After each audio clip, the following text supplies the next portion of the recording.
এখনকার তরুণরা সোশ্যাল মিডিয়ায় অতিমাত্রায় সময় ব্যয় করছে, যা তাদের পড়াশোনা ও নৈতিকতার উপর নেতিবাচক প্রভাব ফেলছে। একজন অভিভাবক হিসাবে আমি কিভাবে তাদের সঠিক পথে পরিচালিত করতে পারি? অভিভাবক হিসাবে আমাদের নিজেদের মোবাইল ফোনের অতিরিক্ত ব্যবহার বন্ধ করতে হবে এবং নিজেরা বাচ্চাদেরকে প্রচুর পরিমাণ সময় দিতে হবে। মোবাইল ইত্যাদি থেকে দূরে থেকে তাদেরকে সময় দিলে ইনশাআল্লাহ তার একটা সুফল আমরা পাবো। দ্বিতীয়ত, অভিভাবক হিসাবে আমরা আ সোশ্যাল মিডিয়াতে বিচরণ করা সন্তানদেরকে সেখান থেকে সরিয়ে আনার জন্য তাদের আ উপযোগী খেলাধুলার পরিবেশ, ফিজিক্যাল এক্সারসাইজের জায়গা তাদেরকে দিতে হবে। বিকল্প বিনোদনের ব্যবস্থা তাদের জন্য করতে হবে এবং সে সমস্ত পরিবারের ছেলেমেয়ে এবং সে সমস্ত শিক্ষা প্রতিষ্ঠান ইত্যাদি এভয়েড করতে হবে যেগুলোতে আসলে এই ধরনের ডিভাইসের ছড়াছড়ি বাচ্চাদের প্রতি ব্যবহারের ব্যাপক প্রচলন আছে। কারণ পরিবেশ দ্বারা বাচ্চারা অনেক বেশি প্রভাবিত হয়।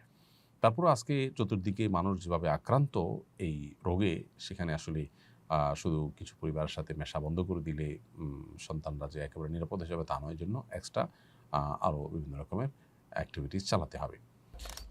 আমার পিতা আমাকে ও আমার আম্মিকে ছেড়ে বহু বছর আগে চলে গেছেন। তিনি কখনো তালাক উচ্চারণও করেননি।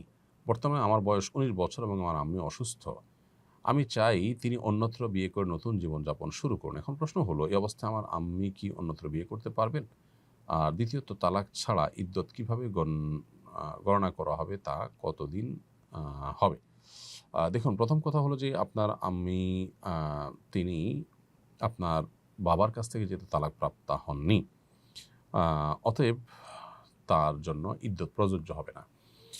এবং এই যে তিনি চলে গেছেন, সেটা কত বছর হয়েছে, কোন পর্যায়ে গেছে, তার কোনো খোঁজখবর আছে, তারা নাকি নির্দোষ হয়ে গেছেন, এই বিষয়গুলো এখানে বিবেচ্য হবে সিদ্ধান্তে আসার ক্ষেত্রে। সেজন্য আমরা আপনাকে পরামর্শ দিব যে আপনি কোনো ফতোয়া বিভাগে গিয়ে এ বিষয়ে বিস্তারিত জানিয়ে প্রশ্ন করুন। ইনশাআল্লাহ সেখান থেকে আপনি আশা করা যায় সঠিক উত্তর পাবেন।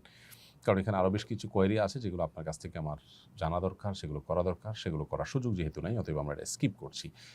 যদি এমন হয় যে তিনি বেঁচে আছেন এবং নিরুদ্দেশ নন, তাহলে সেক্ষেত্রে তার কাছ থেকে যে কোনোভাবে বিচ্ছেদ নেওয়ার, মৌখিকভাবে বিচ্ছেদ নেওয়ার হলেও চেষ্টা করতে হবে। তারপরে আপনি অন্যত্র বিয়ের চিন্তা করবেন।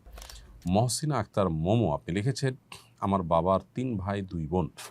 আমার বাবা মারা গেছেন ১ বছর হয়েছে, কিন্তু এখনও আমাদের প্রাপ্য জমি বুঝে দিচ্ছেন না। আমার প্রশ্ন হচ্ছে, আমার বাবার কেনা জমি কি আমার চাচা এবং ফুফুরা পাবেন? বোন মহসিনা আক্তার, প্রথম কথা হলো, আপনার বাবার মৃত্যুর পর সেই সম্পদ ভাগ বন্টন করা এটা আপনাদের অধিকার। এখানে আপনার চাচা বা ফুফুরা তারা বাধা দেওয়ার কোনো নৈতিক কারণ নেই। কোনো ব্যক্তির মৃত্যুর পর তার যদি ছেলে মেয়ে থাকে, সন্তান থাকলে সেক্ষেত্রে ভাই বা বোন কিছু পান না। অতএব আপনার বাবার সম্পদে আপনার চাচা, আপনার ফুফুরা কিছুই পাবেন না যেহেতু আপনারা বেঁচে আছেন। অতএব আপনার বাবার সম্পদ যদি হয়ে থাকে সেক্ষেত্রে এক্ষেত্রে আপনাদেরই অধিকার মূলত। মেয়ে মানুষ যদি আপনি একা হন, যে আপনার কোনো ভাই নাই, হ্যাঁ, তাহলে ভিন্ন হতো। কিন্তু আপনি যেহেতু ভাই আছে বলেছেন, তাহলে সেক্ষেত্রে তারা পাবেন না। ইলিন তাহসিন আপনি লিখেছেন, আমার মা বাবার ২৩ বছরের সংসার। আমার বাবা আমার আম্মু ও আমাদের ২ বোনকে অনেক কষ্ট দেয়, নির্যাতন করে, ঠিকমতো ভরণ পোষণ দেয় না। আমার আম্মু ও আমি সন্তান হিসেবে কি কাজ বা আমল করলে আমার বাবা চিরদিনের জন্য ভালো হয়ে যাবে? কি করলে পরিবারের রহমত ও সুখ শান্তি থাকবে? ভাই তাহসিন, আপনার বাবা আপনার মায়ের প্রতি জুলুম করছে, এটা দুর্ভাগ্যজনক। এটার জন্য প্রথমত আপনারা, যেহেতু আপনার বয়স ২৩ হয়ে গেছে, আপনি টিউশনি করে হলেও, ছোটোখাটো কাজ করে হলেও আপনার মায়ের ভরণ পোষণ দেওয়া, তার কষ্ট লাঘবের চেষ্টা করবেন। সেই সাথে আপনার বাবাকে ভালো করার জন্য নিজেরা যদি সেরকম পরিস্থিতি পরিবেশ হয়, তাহলে তাকে বোঝাবার চেষ্টা করবেন। আর না হলে অন্য কাউকে দিয়ে তাকে বোঝাবার জন্য আপ্রাণ চেষ্টা করবেন। মসজিদের ইমাম সাহেব, আশেপাশে যে সমস্ত মানুষগুলো আছে, অথবা যাদের প্রভাব আপনার বাবার উপরে আছে, সে সমস্ত লোকগুলোকে দিয়ে বোঝানোর চেষ্টা করবেন।